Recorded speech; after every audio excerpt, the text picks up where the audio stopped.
સુરતમાં શહેરમાં ભાજપનો એક ચક્રી શાસન ચૂંટણી પહેલા જ વિજયોત્સવ જિલ્લા પંચાયતની 7માંથી 4 બેઠકો પર ભાજપે બાજી મારી તાલુકા પંચાયતની 28માંથી 14 બેઠકો પર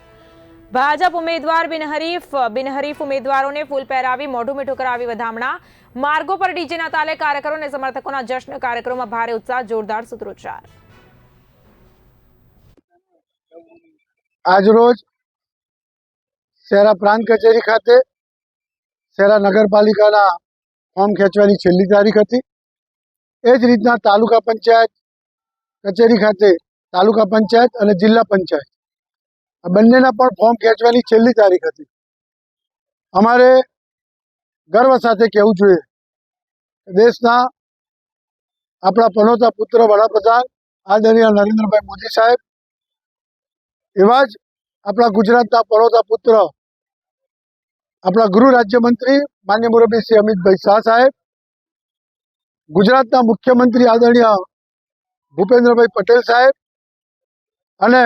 ભારતીય જનતા પાર્ટીના પ્રમુખ આદરણીય જગદીશભાઈ વિશ્વકર્માજી અને આજે સૌથી મોટો જો કોઈને યશ થતો હોય તેવા અમારા શહેરાના લોકલાડીલા આદરણીય ધારાસભ્ય મુરબ્બી શ્રી જેઠાભાઈ ભરવાડ સાહેબની આગેવાની હેઠળ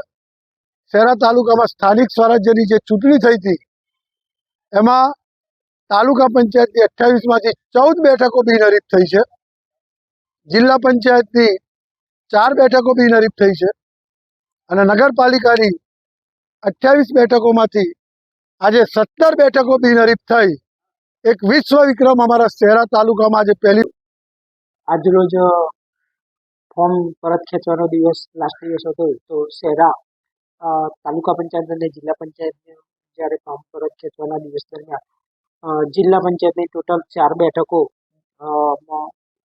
સમરસ થઈ છે, જેની અંદર મંગલિયાણા જિલ્લા પંચાયત સીટ, નાદરવા જિલ્લા પંચાયત સીટ, અણિયાદ જિલ્લા પંચાયત સીટ અને જામલોદ જિલ્લા પંચાયત સીટ બિનહરીફ જાહેર થયેલી છે। એવી જ રીતે તાલુકા પંચાયતની ટોટલ 28 બેઠકોમાંથી 14 બેઠકો બિનહરીફ જાહેર થયેલ છે। એ 14 બેઠકો ઉપર અને 14 બેઠકો ઉપર ચૂંટણી થવાની